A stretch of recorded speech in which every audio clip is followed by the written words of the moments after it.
Hey, what is up, mortals? It is Mr. Zombie here with a new video for you. Welcome to part 11 of What If Izuku Had a Villain Quirk. I just wanted to greet you guys by saying sit back and relax. You're in for a treat. So, we begin.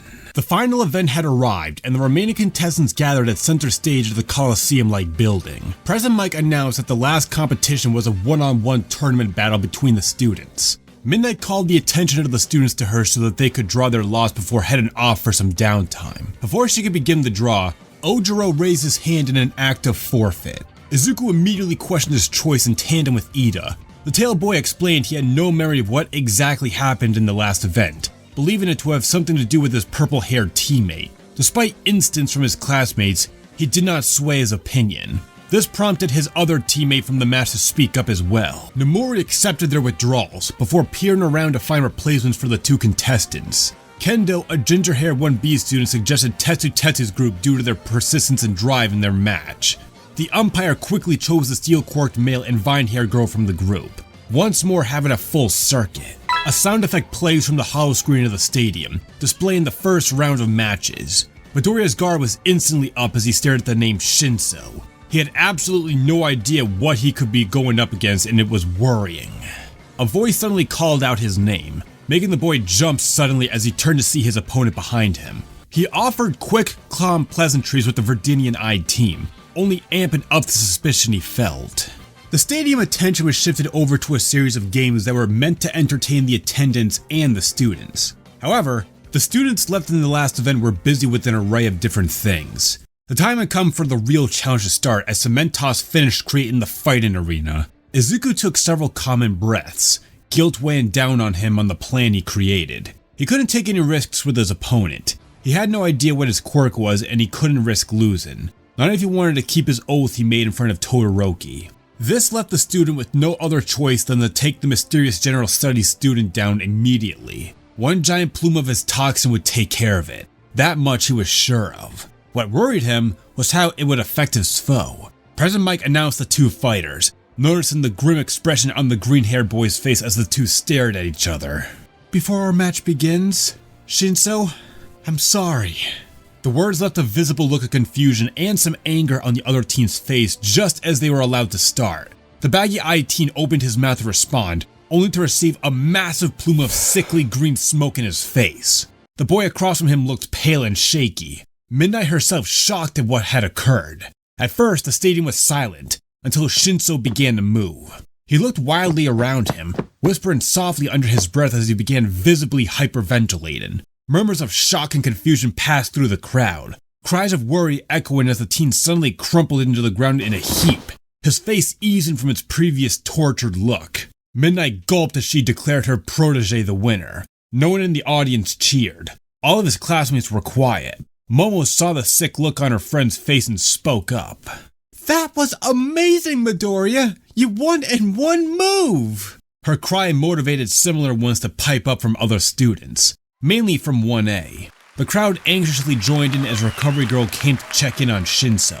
She ordered one of the robots to assist her in bringing the boy to her ward. The hero knew waking up the boy before the toxin faded would only put him back in an unconscious state. At least while he was asleep, he would feel peace. The one who put Hitoshi in said state felt horrible, following Chiyo to the nurse's office.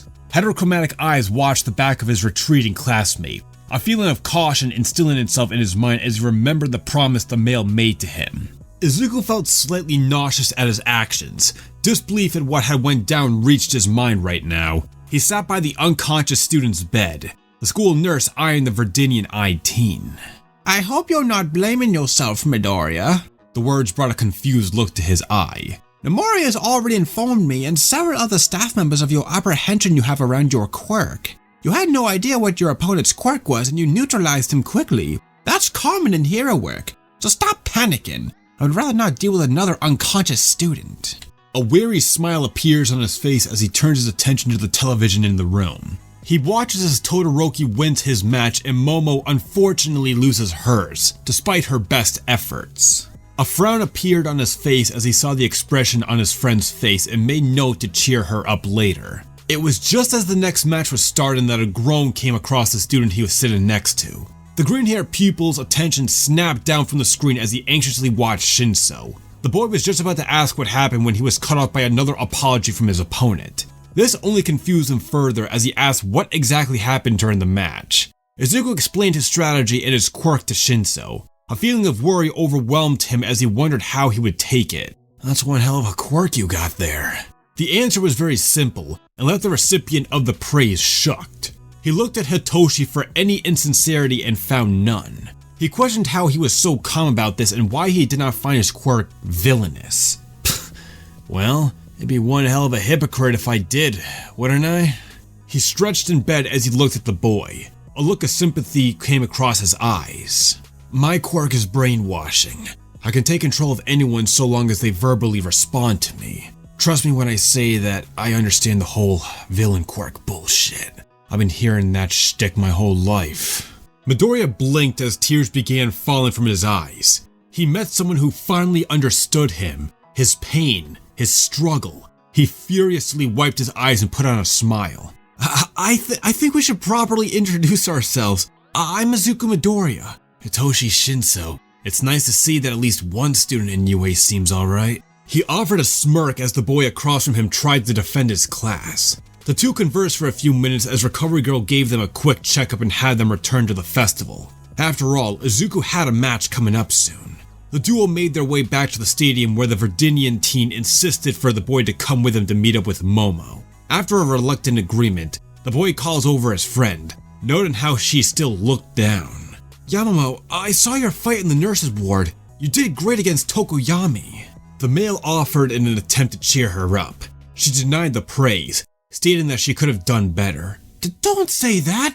You're a great hero student. You did your most in that fight despite being at a disadvantage since your quirk is directly combative." The word startled Yaoyorozu. "You used your intelligence and quick thinking to do what you could. That's all that matters."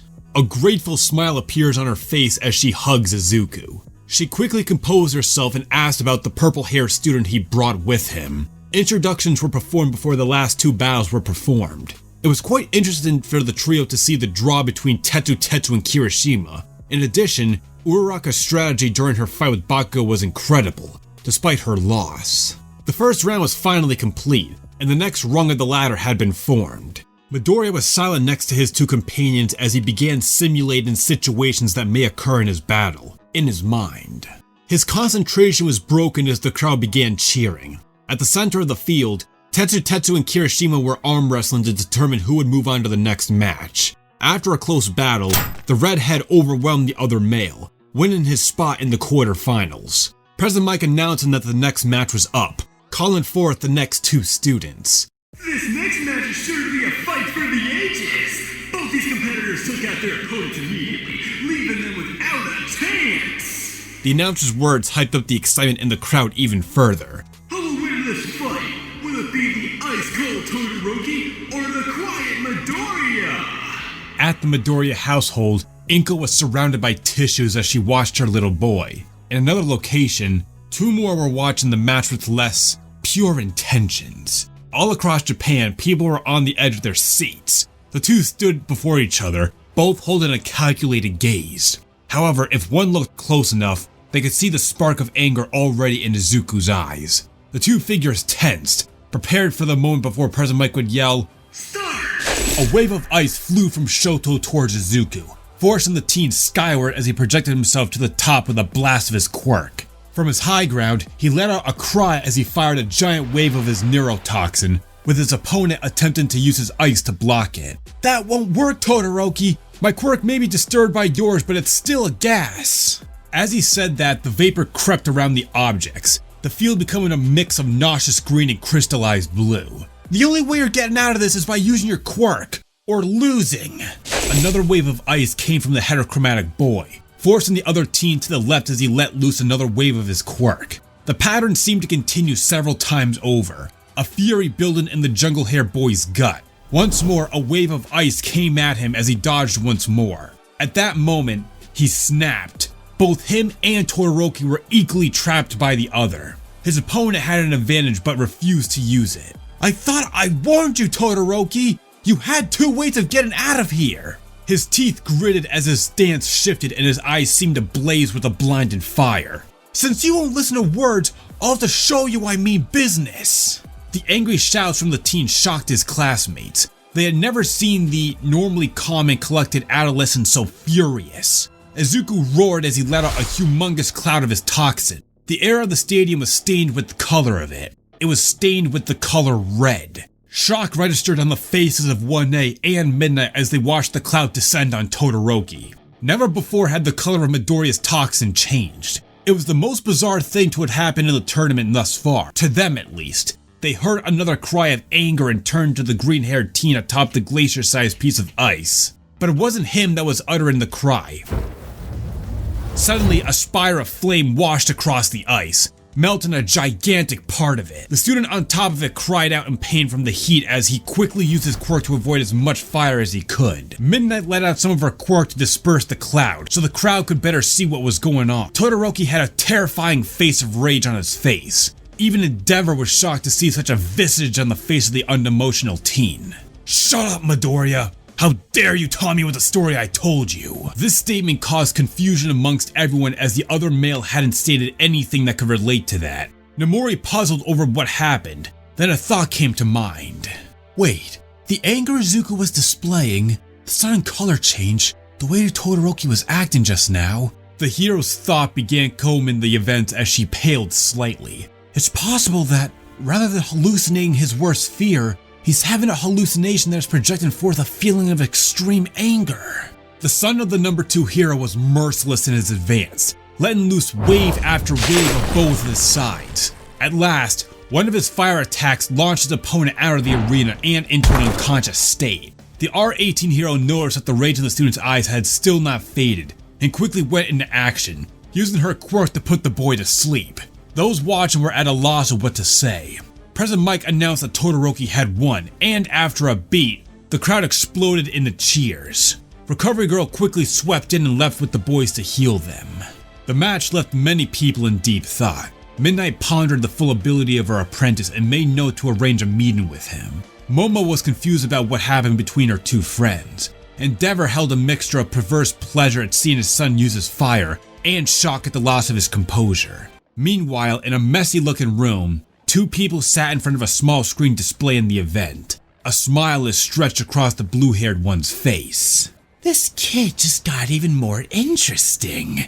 I think I just might forgive him for what he did to me at the USJ, if he could prove useful." The smirking man laughed psychotically. Things never did get easier for Izuku Midoriya, did they? Thank you all for indulging yourselves in the story thus far. I hope you enjoyed it. Now there are a few more things that I have to go over before this video ends. Firstly, we got a second channel called Anime Deep Dive. Anime Deep Dive goes deep into the facts and lore of a wide variety of anime. It's sure to expand your weed knowledge for all kinds of series guaranteed. On top of that, we have a third channel called We the Celestials Naruto What Ifs. It's what we do on this channel already, but in the vast world and lore of Naruto. So go check it out if you're in the mood for some jujitsu action. Secondly, on behalf of We the Celestials, I'd like to thank everyone involved in the production of today's awesome content. Their details will be in the description below. Lastly, if you're interested in what we do here on We the Celestials, then I would like to extend out an invitation for you to join the team. The only caveat being we only accept members 16 years and up to join our crew. You can sign up for whichever category fulfills your interest by joining the recruitment Discord using the link in the description below. Our Discord is an all-around fantastic place to be,